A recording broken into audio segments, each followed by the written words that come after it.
Assalamualaikum warahmatullahi wabarakatuh.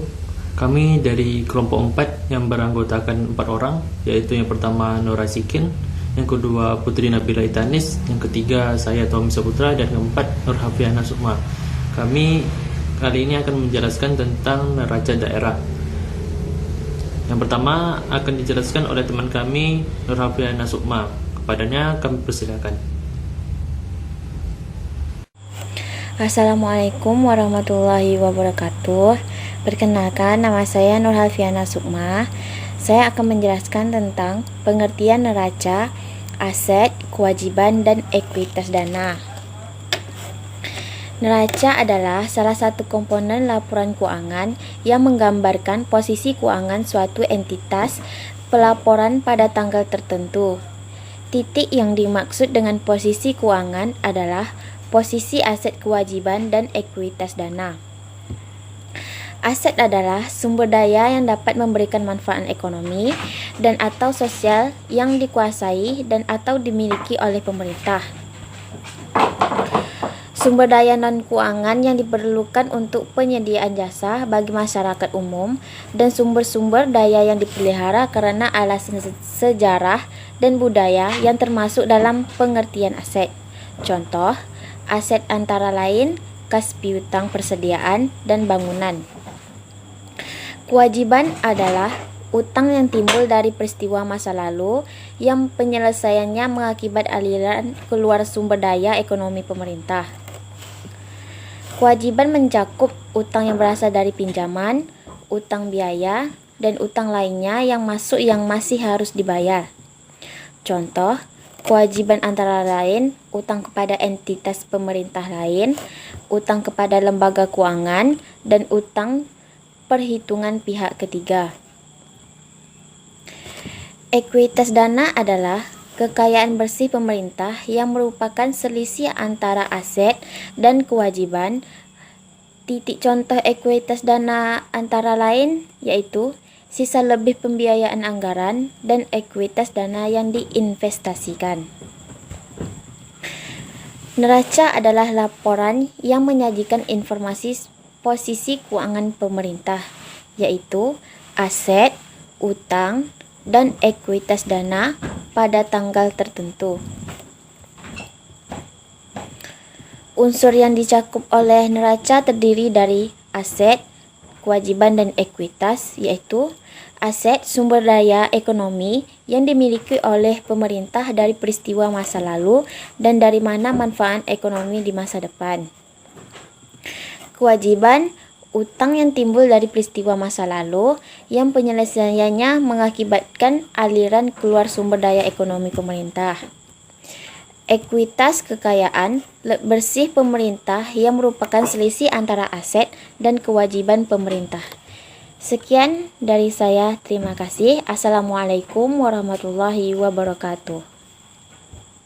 Assalamualaikum warahmatullahi wabarakatuh. Saya Putri Nabila Itanis akan melanjutkan pembahasan dari Nur Hafiana Sukma.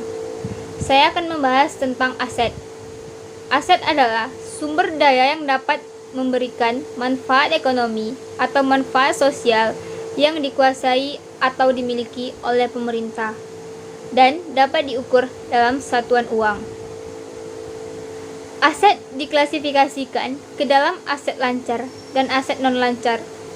Suatu aset diklasifikasikan sebagai aset lancar jika diharapkan segera untuk dapat direalisasikan atau dimiliki untuk dipakai maupun dijual dalam waktu 12 bulan sejak tanggal pelaporan.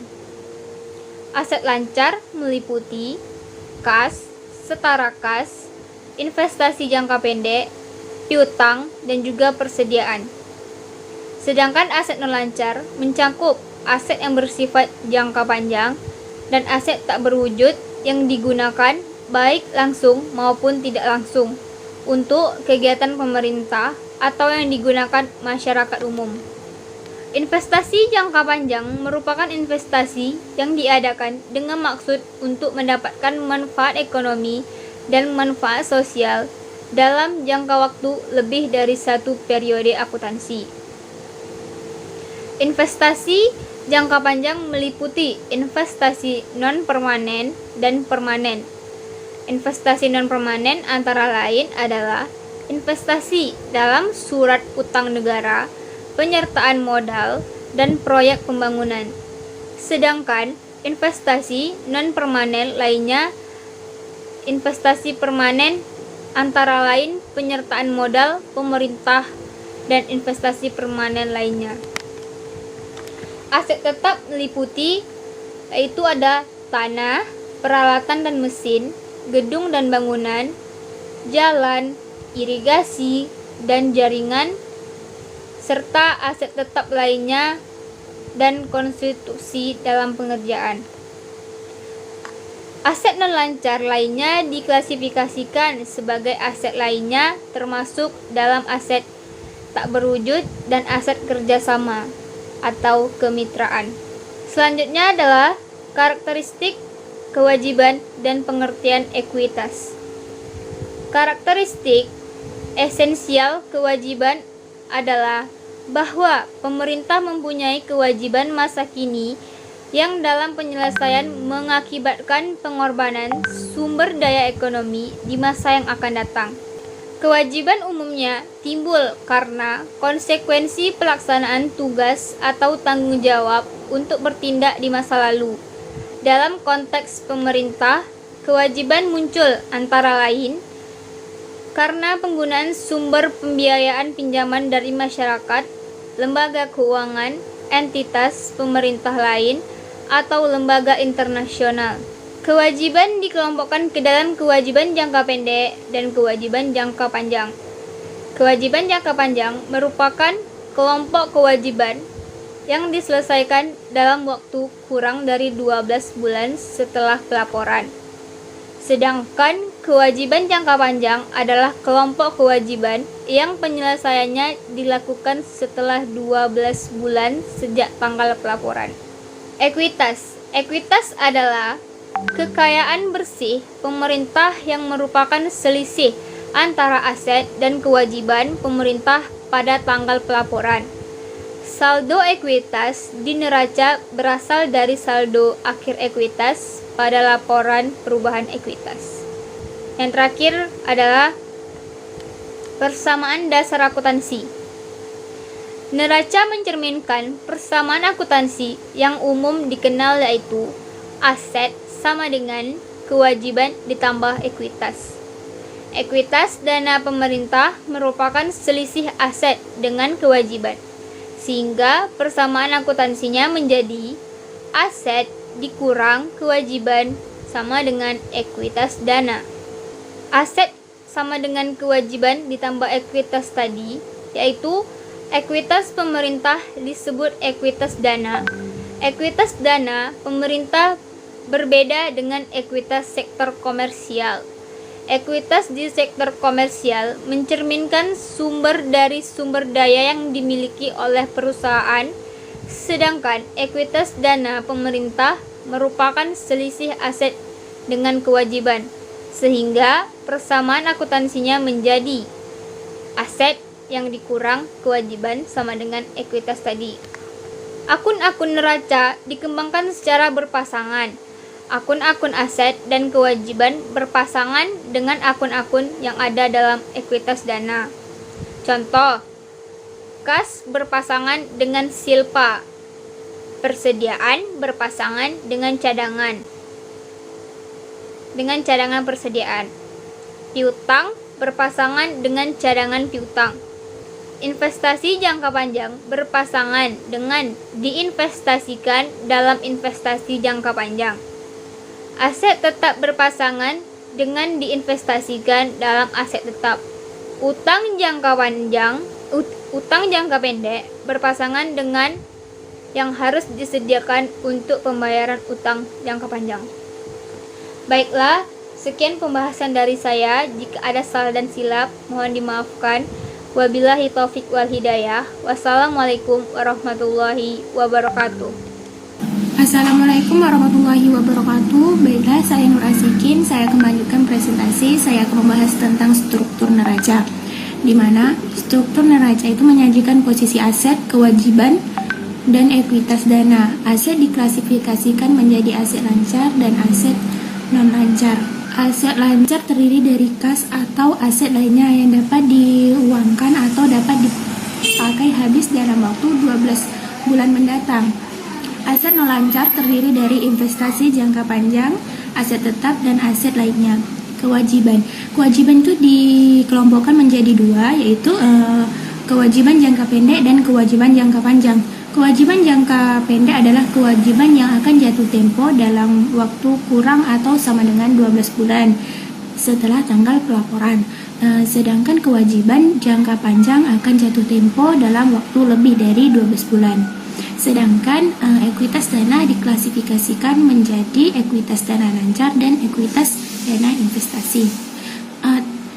Struktur neraca terdiri dari aset lancar, investasi jangka panjang, aset tetap, aset lainnya, kewajiban jangka pendek, kewajiban jangka panjang, ekuitas dana lancar, dan ekuitas dana investasi. Ekuitas dana lancar itu menjelaskan tentang akun-akun seperti cadangan piutang dan cadangan persediaan. Sedangkan ekuitas dana investasi menjelaskan akun-akun seperti diinvestasikan jangka panjang dan diinvestasikan dalam aset tetap. Selanjutnya yaitu contoh dari neraca pusat sendiri. Di dalam neraca pada pemerintah pusat itu terdiri ada aset. Di dalamnya terdapat ada aset lancar. Di dalam aset lancar terdapat akun kas di Bank Indonesia, kas di kantor pelayanan perbendaharaan, dan sebagainya. Sedangkan pada akun investasi jangka panjang itu terdapat investasi non permanen, di mana di dalam akun tersebut terdapat akun-akun seperti pinjaman kepada perusahaan negara, pinjaman kepada perusahaan daerah, pinjaman kepada lembaga internasional. Selanjutnya terdapat pada akun aset tetap, di mana aset tetap itu terdiri dari tanah, peralatan dan mesin, gedung dan bangunan, jalan, aset tetap lainnya, dan seterusnya. Aset lainnya terdiri dari akun tagihan, penjualan angsuran, tuntutan perbendaraan, tuntutan ganti rugi, dan sebagainya. Pada akun kewajiban terdapat kewajiban jangka pendek dan kewajiban jangka panjang, di mana kewajiban jangka pendek itu terdapat akun utang perhitungan pihak ketiga, utang bunga, bagian lancar utang jangka panjang, utang jangka pendek. Pada akun kewajiban jangka panjang itu terdapat utang luar negeri, utang dalam negeri, sektor perbankan, utang dalam negeri, obligasi, dan seterusnya. Selanjutnya pada ekuitas dana. Ekuitas dana itu terbagi menjadi dua, yaitu ekuitas dana lancar dan ekuitas dana investasi. Di mana di dalam ekuitas dana lancar itu terdapat akun sisa lebih pembiayaan anggaran atau silva, pendapatan yang ditangguhkan, cadangan piutang, dan cadangan persediaan, dan seterusnya. Ekuitas dana investasi di mana di dalam akun tersebut terdapat diinvestasikan dalam investasi jangka panjang, diinvestasikan dalam aset tetap, diinvestasikan dalam aset lainnya, dana yang harus disediakan untuk pembayaran utang jangka panjang. Sekian, terima kasih. Wassalamualaikum warahmatullahi wabarakatuh. Baiklah, saya Tommy Saputra akan melanjutkan presentasi. Di sini kita akan membahas dari yang pertama, yaitu penyusunan neraca. Neraca awal adalah neraca yang disusun pertama kali oleh pemerintah. Awal menunjukkan nilai aset kewajiban dan ekuitas dana pada tanggal neraca awal. Sistem pencatatan yang digunakan selama ini tidak memungkinkan suatu entitas menghasilkan neraca, sehingga diperlukan atau dilakukan pendekatan untuk menentukan nilai yang akan disajikan dalam neraca. Titik pendekatan yang dimaksud yaitu dengan melakukan identifikasi atas pos-pos neraca dengan cara inventarisasi fisik, catatan, laporan, ataupun dokumen sumber lainnya. Apabila neraca awal yang disusun pertama kali belum dapat memenuhi ketentuan yang diatur dalam PSAP, maka terhadap pos-pos neraca tersebut dapat dilakukan koreksi sebagaimana semestinya di kemudian hari dan diklasifikasi sebagai berikut. Yang pertama yaitu klasifikasi. Setiap entitas pelaporan yang mengungkapkan setiap pos aset dan kewajiban yang mencakup jumlah-jumlah yang diharapkan akan diterima atau dibayar dalam waktu 12 bulan setelah tanggal pelaporan, dan jumlah-jumlah yang diharapkan akan diterima atau dibayar dalam waktu lebih dari 12 bulan. Apabila suatu entitas pelaporan menyediakan barang-barang yang akan digunakan dalam menjalankan kegiatan pemerintahan, perlu adanya klasifikasi terpisah antara aset lancar dan non-lancar dalam neraca untuk memberikan informasi mengenai barang-barang yang akan digunakan dalam periode akuntansi berikutnya. Berikutnya yaitu aset lancar. Suatu aset diklasifikasikan sebagai aset lancar jika yang pertama yaitu diharapkan segera untuk direalisasikan, dipakai atau dimiliki untuk dijual dalam waktu 12 bulan sejak tanggal pelaporan, atau yang kedua yaitu berupa kas dan setara kas. Yang berikutnya yaitu aset non-lancar. Aset non-lancar mencakup aset yang bersifat jangka panjang dan aset tak berwujud yang digunakan secara langsung ataupun tidak langsung untuk kegiatan pemerintahan atau yang digunakan masyarakat umum. Aset non-lancar diklasifikasikan menjadi investasi jangka panjang, aset tetap, dana cadangan, dan aset lainnya untuk mempermudah pemahaman atas pos-pos aset non-lancar yang disajikan di neraca. Selanjutnya yaitu pengakuan aset. Aset diakui pada saat potensi manfaat ekonomi di masa depan diperoleh oleh pemerintah dan mempunyai nilai atau biaya yang dapat diukur dengan andal. Maksudnya di sini yaitu aset diakui pada saat diterima atau kepemilikannya atau penguasaannya berpindah. Yang berikutnya yaitu pengakuan aset. Aset diakui pada saat potensi manfaat ekonomi masa depan diperoleh oleh pemerintah dan mempunyai nilai atau biaya yang dapat diukur. Aset diakui pada saat diterima atau kepemilikannya berpindah. Selanjutnya yaitu pengukuran aset. Pengukuran aset adalah sebagai berikut. Yang pertama yaitu kas dicatat sebesar nilai nominal. Yang kedua, investasi jangka pendek dicatat sebesar nilai perolehan. Yang ketiga, piutang dicatat sebesar nilai nominal. Dan yang keempat, persediaan dicatat sebesar terdiri dari tiga. Yang pertama yaitu biaya perolehan apabila diperoleh dengan pembelian. Yang kedua, biaya standar apabila diperoleh dengan memproduksi sendiri. Dan yang ketiga, nilai wajar apabila diperoleh dengan cara lainnya seperti donasi ataupun rampasan. Selanjutnya yaitu kewajiban jangka pendek. Suatu kewajiban diklasifikasikan sebagai kewajiban jangka pendek jika diharapkan dibayar dalam waktu 12 bulan setelah tanggal pelaporan. Semua kewajiban lainnya diklasifikasikan sebagai kewajiban jangka panjang.